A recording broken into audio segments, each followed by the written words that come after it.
Muy buenos días amigos, el día de hoy continuamos con nuestra rutina de dinámicas activas y en esta oportunidad les vamos a presentar que mi abuelita fue a la estancia, que es una dinámica cuyo propósito es mantener la concentración y la atención de los estudiantes en el desarrollo de la misma.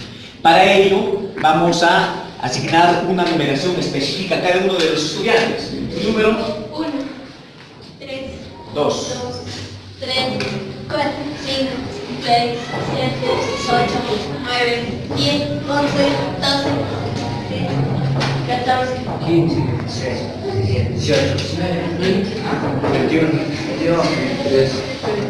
listo, 24. Entonces, yo voy a indicar lo siguiente.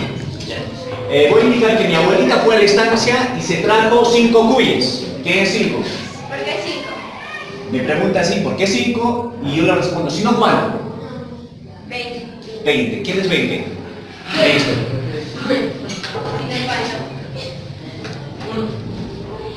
¿Por qué 1?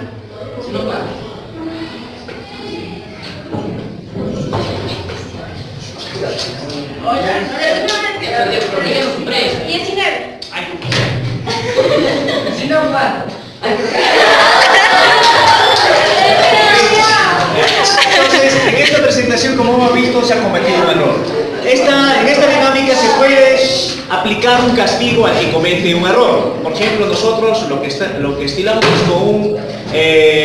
con un plumón, ¿ya? Que fácilmente se pueda limpiar de la superficie del rostro, le escribimos un detalle en su cara, que es una forma de castigo, ¿sí? Para ello vamos a implementar ahora sí, en serio, todos concentrados, ¿ya? Pero esto ha sido una prueba inicial. Ahora sí vamos en serio, ¿ya? Entonces, listo, 1, 2 y 3. Mi abuelita fue a la estancia y se trajo 7 cuyes. ¿Por qué 7? Si no, ¿cuánto? 21. ¿Por qué 21? Si no, ¿cuánto? 12. ¿Por qué 12? Si no, ¿cuánto? 24. ¿Por qué 24? Si no, ¿cuánto? 1. ¿Por qué 1? Si no, ¿cuánto? 25.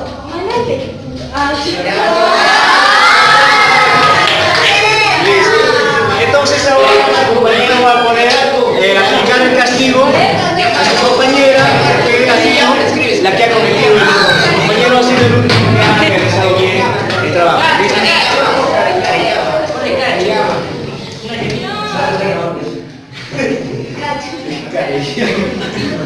Algo pequeño, por favor. Listo. Ya, listo. Entonces, como ven, esta dinámica tiene como propósito mantener la concentración, que de hecho es uno de los aspectos con los que tenemos que lidiar constantemente al interior de nuestras aulas. Gracias.